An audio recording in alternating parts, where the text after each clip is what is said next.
1 kilo सोना import करके कोई आदमी 25 लाख से ज़्यादा का प्रॉफिट कमा रहा है, वो भी बिना बिजनेस लाइसेंस के। लेकिन दूसरी तरफ एक लीगल इंपोर्टर जिसके पास लाइसेंस है, वो इस इंपोर्ट के ऊपर नुकसान झेल रहा है। लेकिन ऐसा क्यों हो रहा है? आज इस वीडियो के अंदर हम समझेंगे इंडिया के गोल्ड मार्केट का वो सच, जहां पर गोल्ड स्मगलर्स हाई प्रॉफिट कमा रहे हैं रेदर देन लीगल इंपोर्टर्स।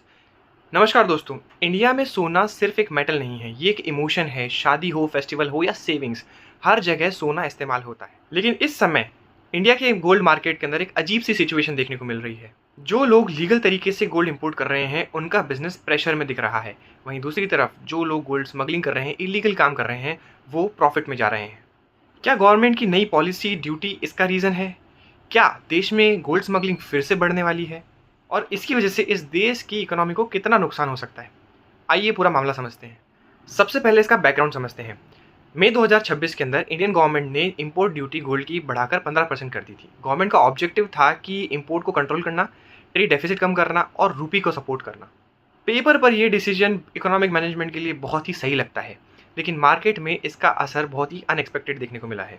जैसे ही ड्यूटी बढ़ी, वैसे ही लीगल और इलीगल गोल्ड के बीच का प्राइस गैप और भी ज़्यादा बढ़ने लगा, और यही गैप स्मगलर्स के लिए गोल्ड माइन बन गया।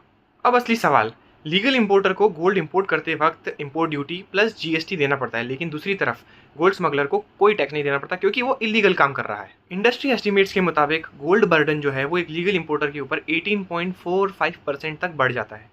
मान लीजिए 1 किलो गोल्ड इंपोर्ट हुआ और अब यहाँ पर लीगल इंपोर्टर को इस पर टैक्सेस भरने पड़ेंगे। दूसरी तरफ जो इलीगल इंपोर्टर है वो कोई टैक्स नहीं देता।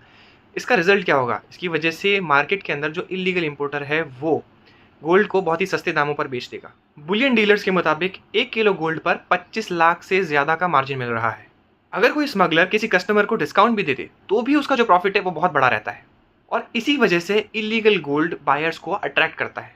अब आते हैं ग्रे मार्केट पर। रिपोर्ट्स के मुताबिक ग्रे मार्केट के अंदर गोल्ड जो है वो $2000 पर आउंस से भी ज़्यादा डिस्काउंट पर मिल रहा है। दूसरी तरफ लीगल इंपोर्टर्स और बैंक्स और ऑथोराइज सेलर जो है वो सिर्फ $10 पर आउंस तक ही डिस्काउंट दे पाते हैं। अब सीधी बात है, किसी ज्वेलर को या बायर को कोई गोल्ड सस्ते रेट पर मिल रहा हो तो उसका अट्रैक्शन डेफिनेटली सस्ती रेट वाले गोल्ड पर ही ज़्यादा जाएगा और वो वहीं से परचेज करेगा। यही वजह है कि लीगल सप्लाई चेन जो है वो बहुत ही बड़े प्रेशर में आ गई है।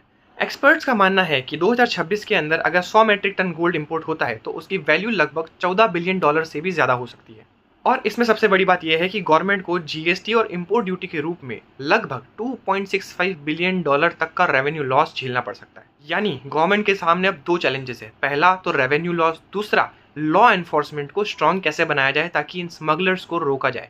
इंटरेस्टिंग बात यह है कि कुछ साल पहले तक जो ये सिचुएशन है ये टोटली उल्टी थी। वर्ल्ड गोल्ड काउंसिल के मुताबिक 2023 में गोल्ड स्मगलिंग 156 टन थी और वो गिरकर 2025 में सिर्फ 20.4 टन रह गई थी, क्योंकि उस टाइम ड्यूटीज को रिड्यूस किया गया था। और इसी से एक इम्पॉर्टेंट इकोनॉमिक लेसन मिलता है, वो ये है कि कभी कभी टैक्स रेट्स कम करने से कंप्लायंस रेट बढ़ जाता है और इलीगल ट्रेड कम हो जाता है। लेकिन अब गवर्नमेंट की इस ड्यूटी हाइक के बाद एक्सपर्ट्स को ये डर है कि कहीं यही रेट वापस से 100 टन को क्रॉस ना कर जाए। सबसे बड़ा इम्पैक्ट लीगल बिजनेसमैन को देखने को मिल रहा है। बुलियन डीलर्स का कहना है कि लीगल ट्रेडर्स ऑलरेडी नुकसान में चल रहे हैं और वहां पर ये पूरा मार्केट बहुत ही ज़्यादा प्रेशर में है। गोल्ड रिफाइनिंग इंडस्ट्री पर तो और भी ज़्यादा प्रेशर है, क्योंकि गोल्ड रिफाइनिंग इंडस्ट्री जो है वो थिन मार्जिन पर काम करती है। कुछ रिफाइनर्स के मुताबिक उनका जो मार्जिन है वो 0.65% के आसपास ही रहता है, वो ज़्यादा मुनाफा नहीं कमा पाते। लेकिन जब मार्केट में स्मगल्ड गोल्ड बहुत ही बड़े पैमाने पर मौजूद हो तो लीगल रिफाइनिंग को सस्टेन कर पाना लीगल मार्केट में बहुत ही ज़्यादा मुश्किल हो जाता है। मतलब है कि जो लीगल ऑपरेटर्स हैं वो बहुत ही बड़ी मुश्किल में पड़ गए हैं और इलीगल ऑपरेटर्स जो हैं वो फ़ायदा उठा रहे हैं गवर्नमेंट की ड्यूटी हाइक का।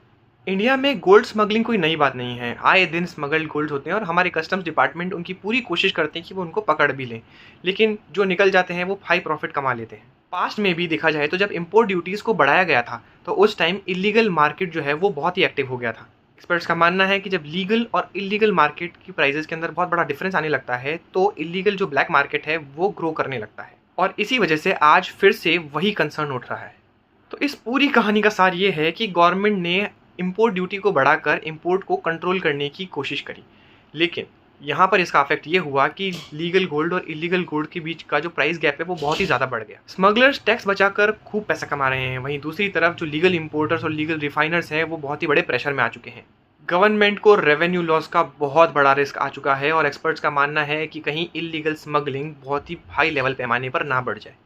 अब देखना ये है कि जो गवर्नमेंट है वो इस चैलेंज को कैसे हैंडल करती है, क्योंकि इम्पोर्ट ड्यूटी हाइक के बाद जैसे ही इलीगल मार्केट में तेज़ी आई है, गवर्नमेंट को भी अपने लॉ एनफोर्समेंट एजेंसीज़ को तेज़ी में लगाना होगा। कुछ लॉज़ और रूल्स ऐसे निकालने होंगे जो स्ट्रिक्ट हों, जो हर गोल्ड की गतिविधि पर नज़र रखे रहें।